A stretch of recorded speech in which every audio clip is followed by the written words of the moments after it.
Welcome Klal Yisrael, and welcome first-time listeners to episode 3 of i4i After Dark. And today we're going to talk about 12 things that you didn't know about Purim, probably. So, as usual, we're rushed on time, so let's get started. Number 1, it says in the Minos Halevi that where we learned that Vashti grew a tail after, Achashverosh asked her to come forward, that she actually grew male genital organs. And that's the rumor mill.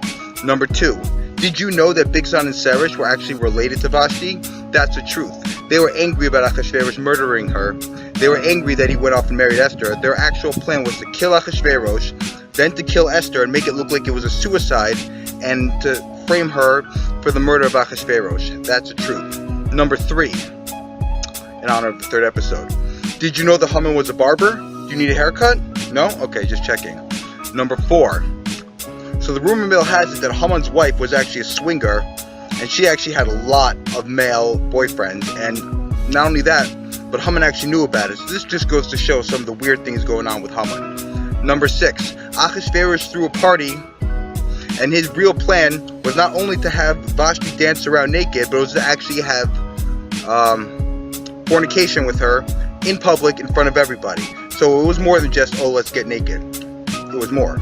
Number 7, Vashti was directly related to Nebuchadnezzar. Nebuchadnezzar, in his bloodline, gave birth to King Belshazzar. Belshazzar is the one with the writings on the wall. We got to do a whole episode on Belshazzar another time. But Belshazzar was murdered by Cyrus the Great and Daryavish. And Vashti was actually there to witness it all. She was upstairs, and she jumped on Daryavish's lap, not knowing that her father was dead, and kind of like thinking that this was her father, and he kept her alive, and his son Achashverosh was the one that married Vashti. So this just goes to show the royal bloodline, how it all happened, how it all went down in the Navi, in the Torah, and this is a beautiful chronological story. Number 8, there's always pictures of Achashverosh. He's skinny, he's evil, he's fat, he's a buffoon. What did Achashverosh actually look like? Well, it says in the Gemara that Achashverosh looked like a bear. So from this we can learn that maybe Achashverosh was that drunk fat guy that we saw in the cartoons growing up as kids. Number 9, I want to talk about Sheker Achem V'Hevel. Did you know that Haman actually wore a necklace, and on that necklace was a statue of himself? True story. Number 10,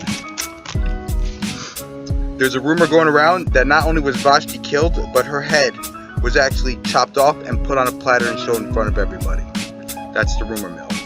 Number 10, I always wondered, this party that went on for so long with Achashverosh, where did people sleep? I always never understood. So I asked around, and the answer I got was that there were actually tents set up outside of the palace, and people slept in those, into these nice tents. Number 11, there's a story in the Gemara about Mordechai trying to kind of look into his horoscope by asking a bunch of yeshiva bachers what they had learned that day, and they said that they were learning about the Altira in the Aleinu. And he was kind of trying to predict his day through what these boys were learning. Number 12, Mordechai was a general for the Persian army. So was Haman.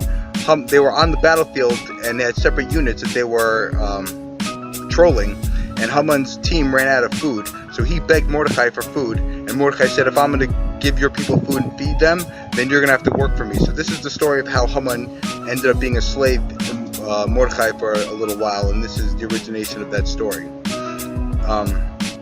Pretty crazy, right? Number 13.